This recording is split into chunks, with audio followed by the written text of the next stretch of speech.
وبالأسحار هم يستغفرون. بسم الله الرحمن الرحيم. السلام عليكم ورحمة الله وبركاته. إن الحمد لله نحمده ونستعينه ونستغفره ونعوذ بالله من شرور أنفسنا وسيئات أعمالنا. من يهده الله فلا مضل له ومن يضلله فلا هادي له.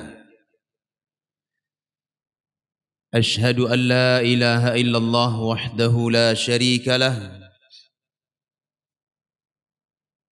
وأشهد أن محمدا عبده ورسوله. اللهم صل وسلم على نبينا محمد وعلى آله وأصحابه أجمعين. أيها الناس، أوصي نفسي وإياكم بتقوى الله فقد فاز المتقون.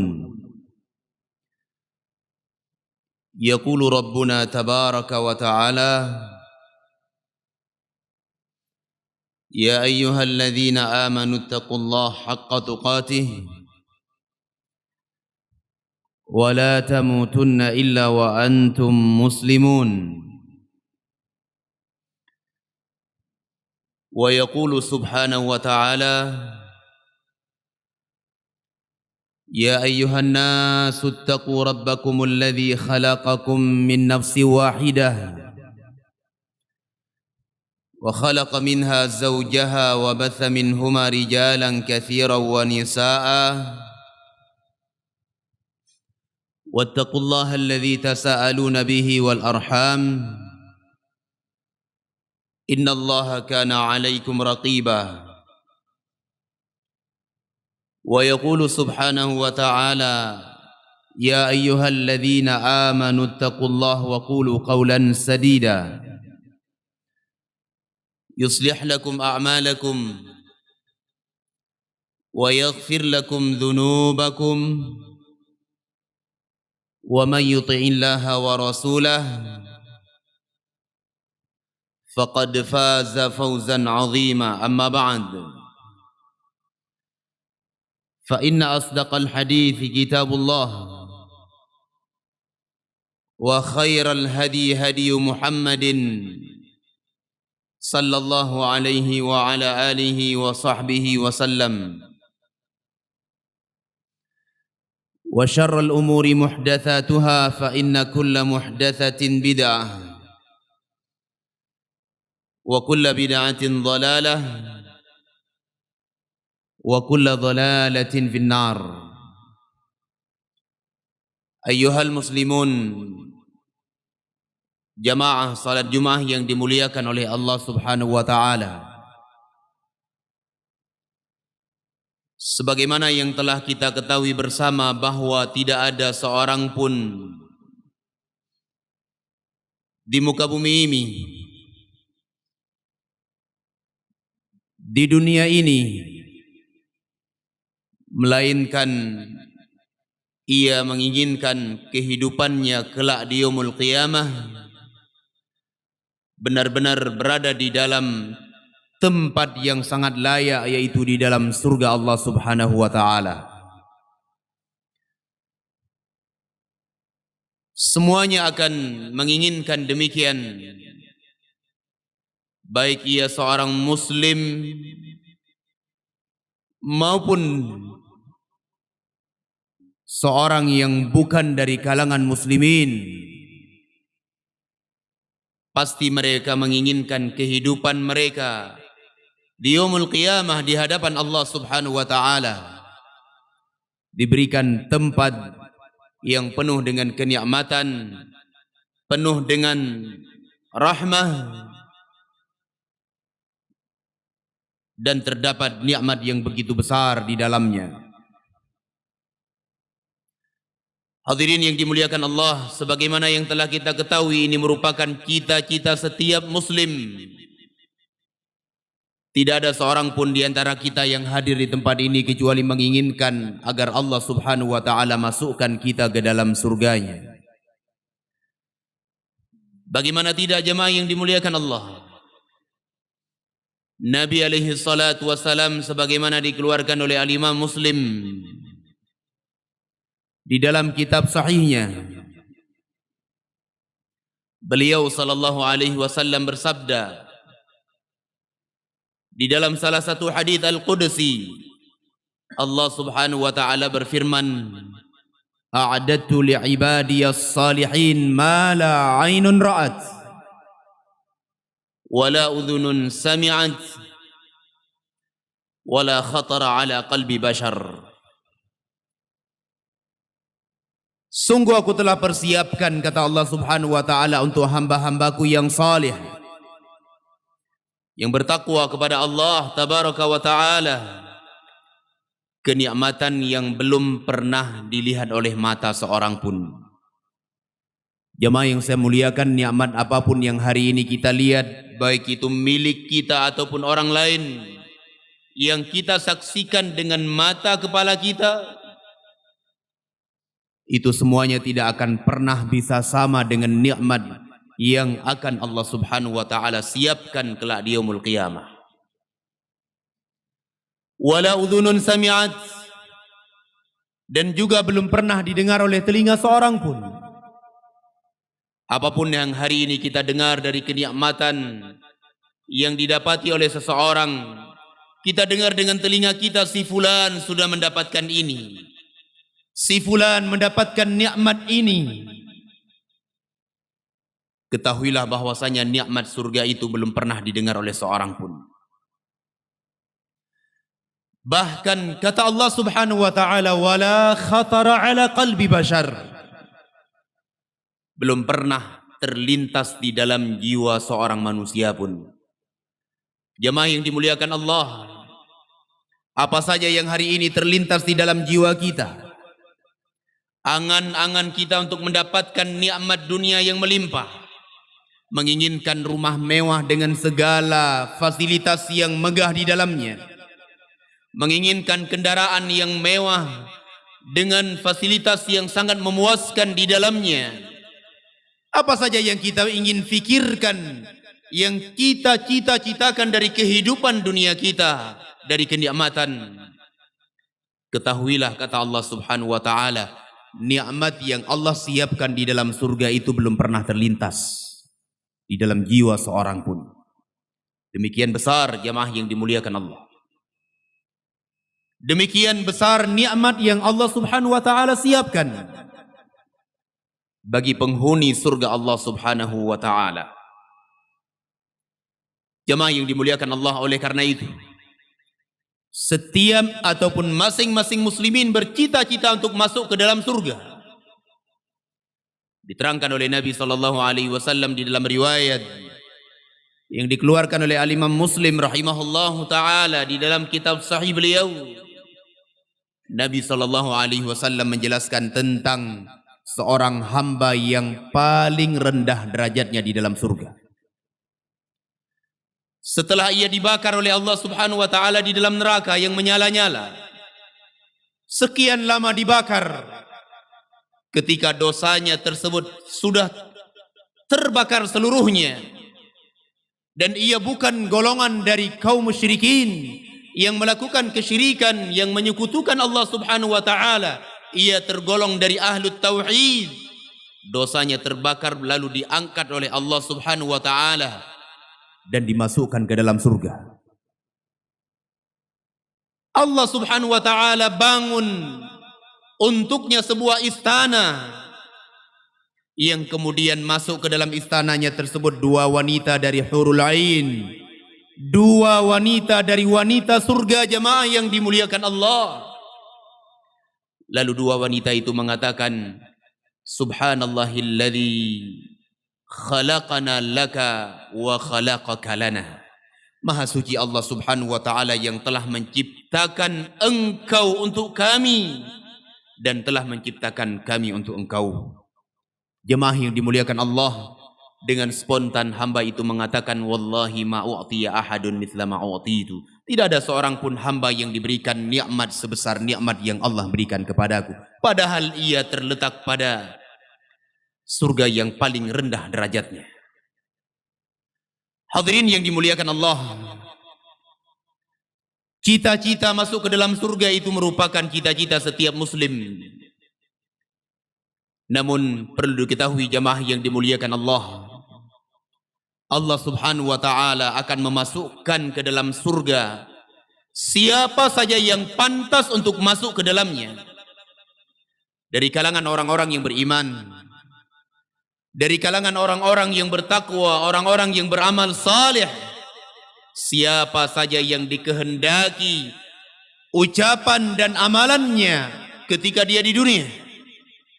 Tidak sembarangan orang, jemaah yang dimuliakan Allah. Masuk surga itu tidak seperti kita keluar masuk ke dalam rumah kita tanpa ada beban. Namun jemaah yang dimuliakan Allah, Allah subhanahu wa ta'ala telah menyebutkan di dalam Al-Quranul Karim tentang sifat-sifat penghuni Al-Jannah. Disebutkan oleh Allah subhanahu wa ta'ala sifat-sifat mereka, untuk kemudian ini menjadi pelajaran bagi kita, supaya kita berlomba-lomba untuk berperangai, supaya kita berlomba-lomba untuk senantiasa bersifat dengan sifat penduduk surga tersebut, sehingga kita mendapatkan apa yang dijanjikan oleh Allah subhanahu wa ta'ala. Jemaah yang dimuliakan Allah, di dalam surah Qaf,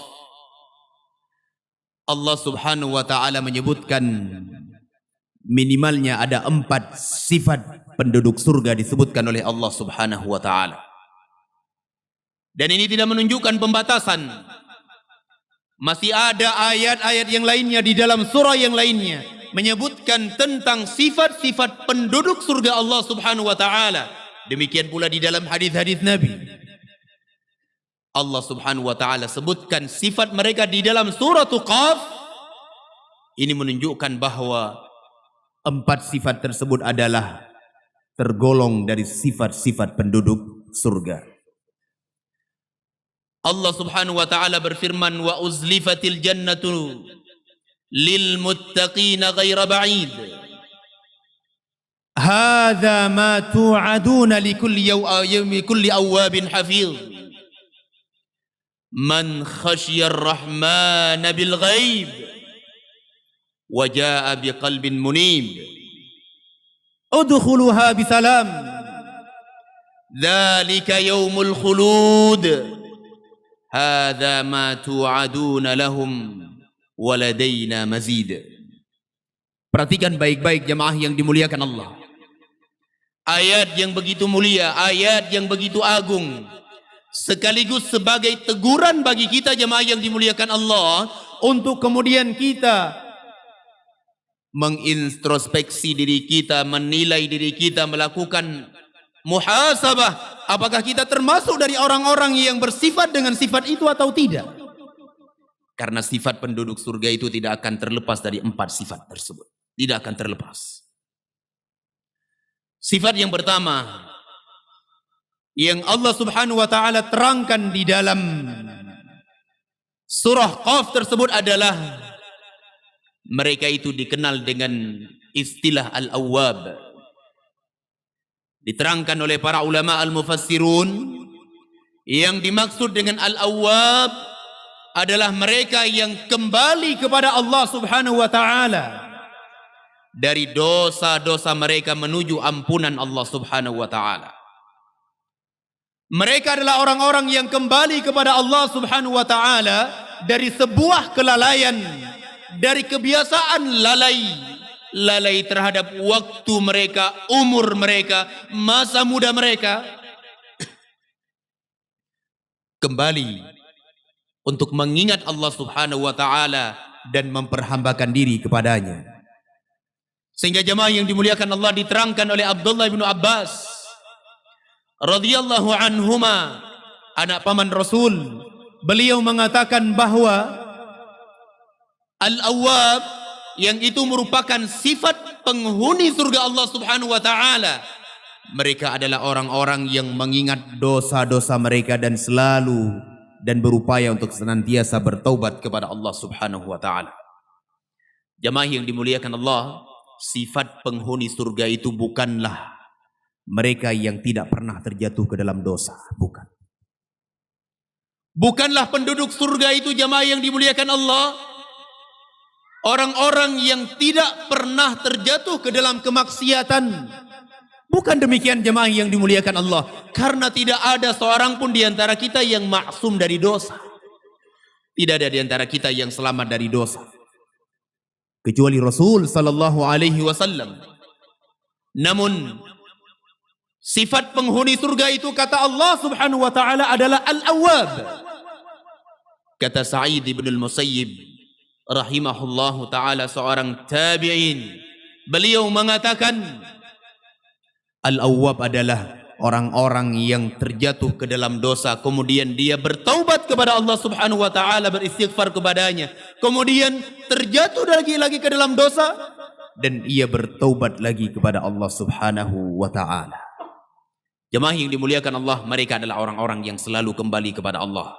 Tidak ada yang maksum dari dosa di antara kita. Nabi sallallahu alaihi wasallam bersabda di dalam sebuah hadis Al-Qudsi, ya ibadi, wahai hamba-hambaku, innakum tukhti'una bil-laili wan-nahar. Sesungguhnya kalian itu terjatuh ke dalam dosa siang dan malam.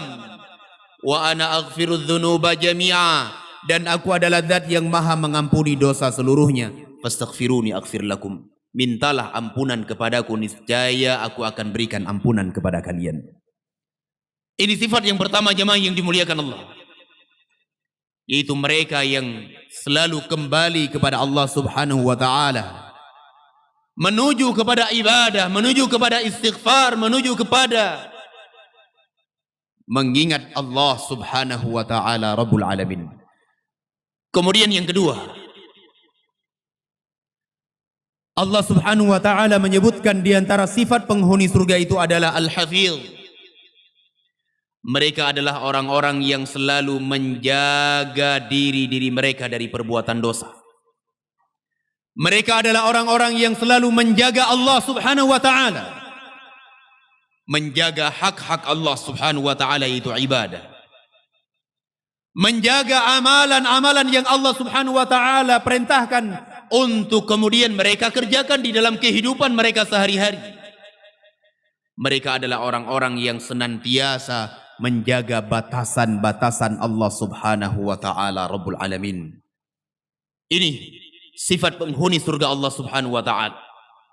Mereka menjaga hak Allah Subhanahu wa taala, di mana hak Allah yang paling besar adalah seseorang mengikhlaskan ibadahnya hanya kepada Allah dan menjauhi segala bentuk perbuatan kesyirikan kepada Allah Tabaraka wa taala. Ini menjaga Allah Subhanahu wa taala yang paling besar. Kita jaga hak Allah Subhanahu wa taala.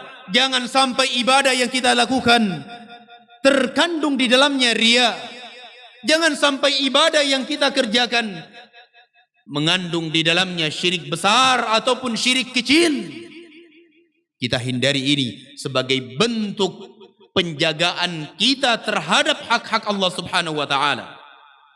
Demikian pula Allah Subhanahu wa taala perintahkan kita untuk beribadah. Bahkan kita diciptakan di muka bumi ini tujuannya adalah untuk ibadah. Kita jaga apa yang telah menjadi tujuan Allah Subhanahu wa taala ciptakan kita di muka bumi ini. Kemudian menjaga batasan-batasan Allah Subhanahu wa taala, jangan sampai kita melampauinya, jangan sampai kita melakukannya. Jemaah yang dimuliakan Allah, sekalipun kita terjatuh ke dalam dosa dan pelanggaran, namun ketika kita berusaha untuk menjaga dan menjalankan sebab-sebab yang dengannya kita bisa selamat dari dosa, menjaga sebab-sebab yang akan menghantarkan kita kepada pelanggaran Allah Subhanahu wa taala, ini merupakan sifat penghuni surga, jamaah yang dimuliakan Allah. Sifat penghuni jannatullah yang luasnya tersebut adalah seluas langit dan bumi. Coba kita menilai diri kita, jamaah yang dimuliakan Allah. Apakah hari ini kita termasuk dari golongan mereka atau tidak? Sudahkah kita ini termasuk dari orang-orang yang kembali kepada Allah? Sudahkah kita tergolong dari orang-orang yang menjaga Allah subhanahu wa ta'ala?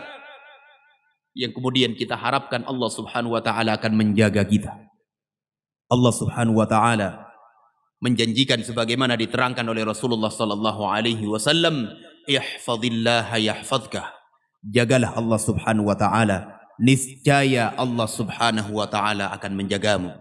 Kalau Allah sudah menjaga kita jemaah yang dimuliakan Allah, maka Allah subhanahu wa ta'ala akan jamin keimanan dan ketakwaan kita. Allah subhanahu wa ta'ala akan jamin badan dan keluarga kita, harta kita, bahkan negeri yang kita tinggal sekalipun akan dijamin keamanan dan ketentraman oleh Allah subhanahu wa ta'ala. Ketika muslimin menjaga Allah subhanahu wa ta'ala, ini di dunia jemaah yang dimuliakan Allah. Terlebih lagi nanti kelak di yaumul qiyamah akan dijaga kita dari azab api neraka yang panasnya tersebut sangat berat dan sangat besar. Yang ketiga jemaah yang dimuliakan Allah, Allah subhanahu wa ta'ala mengatakan man khasyar rahmana bil ghaib. Di antara sifat penghuni surga adalah siapa yang takut kepada Allah subhanahu wa ta'ala, meletakkan al-khasyah di dalam jiwa mereka kepada Allah subhanahu wa ta'ala, sekalipun mereka tidak melihat Allah subhanahu wa ta'ala. Ini sifat penghuni al-jannah. Apapun yang ia lakukan, dimanapun dia berada, bagaimanapun keadaan dia selalu tanamkan al-khasyah, rasa takut kepada Allah subhanahu wa ta'ala. Dia tanamkan di dalam jiwanya muraqabatullah, pengawasan Allah subhanahu wa ta'ala terhadap dirinya 24 jam dan tidak pernah lalai Allah subhanahu wa ta'ala. Sehingga ketika dia ingin berucap, tidaklah ia ucapkan kecuali sesuatu yang baik. Ketika ia ingin melihat, tidaklah ia melihat kecuali sesuatu yang diridhai dan dicintai oleh Allah subhanahu wa ta'ala. Ketika ia ingin menggunakan tangannya, ia tidak akan gunakan tangannya tersebut kecuali pada sesuatu yang diridhai dan dicintai oleh Allah. Demikian pula dengan hatinya jemaah yang dimuliakan Allah, selalu akan ia manfaatkan untuk mengingat Allah subhanahu wa ta'ala dan menjauhkan dirinya dari perbuatan al-ma'asi. Dia takut kepada Allah subhanahu wa ta'ala. Jemaah yang dimuliakan Allah, diterangkan oleh para ulama, al-khasyah, ya, itu adalah rasa takut yang disertai dengan ilmu. Al-khasyah itu adalah artinya rasa takut. Takut kepada Allah subhanahu wa ta'ala disertai dengan ilmu, menunjukkan bahwa semakin tinggi ilmu seseorang, seharusnya semakin bertambah rasa takut ia kepada Allah subhanahu wa ta'ala. Jemaah yang dimuliakan Allah, Nabi SAW di dalam setiap doanya di waktu pagi dan petang, beliau selalu memohon kepada Allah subhanahu wa ta'ala, Allahumma inni as'aluka ilman nafi'an. Ya Allah, aku memohon kepada engkau ilmu yang bermanfaat. Ilmu yang bermanfaat itu adalah ilmu yang melahirkan al-khasyah, rasa takut kepada Allah subhanahu wa ta'ala. Betapa banyak manusia mereka tidak punya rasa takut kepada Allah azza wa jal. Salah satu sebab terbesar adalah tidak punya ilmu, kejahilan, kebodohan, tidak mau belajar, tidak mau duduk di majelis ilmu, baik dikarenakan rasa malunya yang berlebih-lebihan ataupun kesombongannya yang telah menjangkiti hatinya itu. Jemaah yang dimuliakan Allah, al-khasyah, takut kepada Allah subhanahu wa ta'ala, ini merupakan salah satu dari ciri-ciri penduduk surga Allah subhanahu wa ta'ala. Selalu dia tanamkan pengawasan Allah, selalu dia tanamkan muraqabatullah di dalam jiwanya, di dalam berbagai hal. Di dalam ibadah, dia tanamkan di dalam jiwanya al-ihsan, yaitu an ta'budallaha ka'annaka tarahu. Beribadah kepada Allah subhanahu wa ta'ala seakan-akan engkau melihat Allah subhanahu wa ta'ala. Sehingga ibadahnya ikhlas, sehingga ibadahnya jauh dari riya, ibadahnya jauh dari sum'ah dan sebagainya. Fa illam takun tarahu fa innahu yarak. Kalau seandainya engkau tidak bisa melihat Allah subhanahu wa ta'ala, yakinlah Allah melihatmu. Khasyah jemaah yang dimuliakan Allah. Orang kalau tidak punya al-khasyah jemaah yang dimuliakan Allah, ia akan melakukan apa saja yang ia ingin kehendaki untuk melakukannya. Seorang muslim kalau tidak memiliki rasa khasyah kepada Allah Subhanahu wa taala, kebiasaannya orang tersebut tidak punya malu jemaah yang dimuliakan Allah. Sangat benar apa yang dilakukan yang disabdakan oleh Nabi sallallahu alaihi wasallam, "Idza lam tastahi fasna' ma syi'ta." Kalau engkau tidak malu, lakukan apa yang engkau ingin kerjakan. Silahkan. Jemaah yang dimuliakan Allah, sifat penghuni surga itu khasyah, takut kepada Allah Subhanahu wa taala.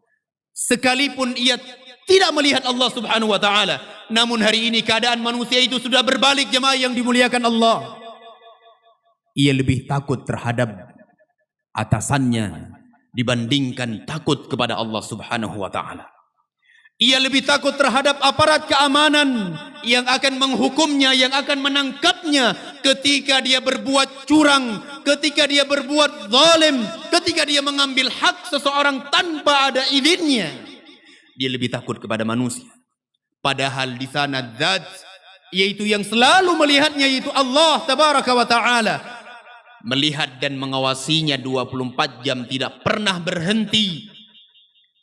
Terkadang ia masih terus menerus berada di dalam perbuatan maasi kepada Allah Subhanahu wa taala. Tahu dia ini adalah amalan, terkandung di dalamnya kezaliman. Tahu ini adalah perbuatan yang di dalamnya terkandung suap menyuap, di dalamnya terkandung riba. Tahu dia itulah sebuah kemaksiatan kepada Allah Subhanahu wa taala. Kenapa dia berani melakukannya? Al-khasyah tidak ada jemaah yang dimuliakan Allah. Al-khasyah tidak ada. Al-khasyah itu adalah merupakan rasa takut kepada Allah Subhanahu wa taala yang disertai dengan ilmu. Jemaah yang dimuliakan Allah, ini sifat penghuni surga Allah Subhanahu wa taala. Kalau kita menginginkan masuk ke dalam surga, tanamkan khasyah tersebut di dalam dada-dada kita. Kemudian yang keempat dan ini yang terakhir adalah waja'a biqalbin munib. Mereka datang bertemu dengan Allah Subhanahu wa taala dengan hati yang bertaubat.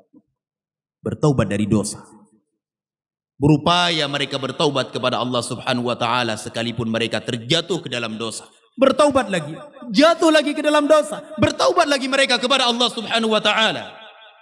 Sampai Allah Subhanahu wa taala melihat dan memandang bahwa hamba ini datang kepadaku dalam keadaan ia bertaubat kepada Allah Subhanahu wa taala. Allah Subhanahu wa taala mengatakan bagi orang-orang yang berperangai dengan empat sifat tersebut, udkhuluha bisalam, masuklah kalian ke dalam surga Allah Subhanahu wa taala, ke dalam surga dengan selamat. Udkhuluha bisalam, kata Allah Subhanahu wa taala, dzalika yaumul khulud, dan itu merupakan hari kekekalan, kata Allah Subhanahu wa taala. Seorang hamba kalau sudah masuk ke dalam surga jemaah yang dimuliakan Allah, itu tidak ada yang namanya istilah keluar, tidak ada. Berbeda dengan seorang hamba yang masuk ke dalam neraka. Kalau dia termasuk dari ahlut tauhid, kemungkinan untuk keluar dari neraka tersebut besar. Allah Subhanahu wa taala akan keluarkan ia dari neraka tersebut setelah dibakar, kemudian dimasukkan ke dalam surga. Namun kalau bukan dari kalangan ahlut tauhid, ia termasuk melakukan orang-orang yang melakukan perbuatan syirik, mati dalam keadaan tidak sempat bertaubat, yang ia dapatkan adalah kekekalan di dalam neraka. Jemaah yang dimuliakan Allah, diterangkan oleh Nabi SAW ketika orang-orang yang masuk ke dalam surga sudah masuk ke dalamnya. Orang-orang yang divonis kekal di dalam neraka, mereka masuk ke dalamnya. Allah Subhanahu wa taala mendatangkan al-maut, kematian, dalam bentuk seekor kibas. Lalu disembelih oleh Allah Subhanahu wa taala kematian tersebut. Lalu Allah mengatakan, ya ahlal jannah khuludun walau maut. Wahai penduduk surga, kekal kalian selama-lamanya dan tidak ada lagi kematian. Wa ya ahlan nar, wahai penduduk neraka, khuludun walau maut. Kekal kalian di dalamnya dan tidak ada mati. Tidak ada lagi kematian setelah itu. Sampai kapan di dalam neraka? Terus menerus. Sampai kapan batasnya? Tidak ada batasnya. Na'udzubillah. kita berlindung kepada Allah Subhanahu wa taala Rabbul Alamin. Yang jelas jemaah yang dimuliakan Allah, masuk ke dalam surga itu bukan seperti kita balikkan telapak tangan kita langsung masuk, tidak. Kita butuh berperangai, bersifat dengan sifat-sifat yang telah disebutkan tadi. Al-Awwab, Al-Hafidh, Al-Khasyah, kemudian Al-Inabah, kembali kepada Allah Subhanahu wa taala Rabbul Alamin. Barakallahu li wa lakum bil Qur'anil azim wa nafa'ani wa iyyakum bima fihi minal ayati wa dzikril hakim wa taqabbala minni wa minkum tilawatahu innahu huwas samiul alim.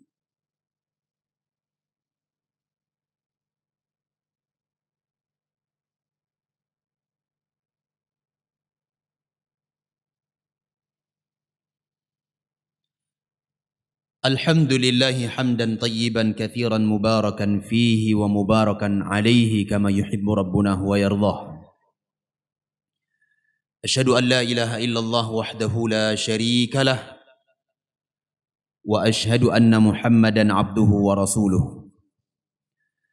اللهم صل وسلم على نبينا محمد وعلى آله وأصحابه أجمعين. أيها الناس، أوصي نفسي وإياكم بتقوى الله فقد فاز المتقون. يقول ربنا تبارك وتعالى في القرآن العظيم: أعوذ بالله من الشيطان الرجيم، بسم الله الرحمن الرحيم. والعصر إن الإنسان لفي خسر إلا الذين آمنوا وعملوا الصالحات وتواصوا بالحق وتواصوا بالصبر. ويقول تبارك وتعالى: إن الله وملائكته يصلون على النبي يا أيها الذين آمنوا صلوا عليه وسلموا تسليما.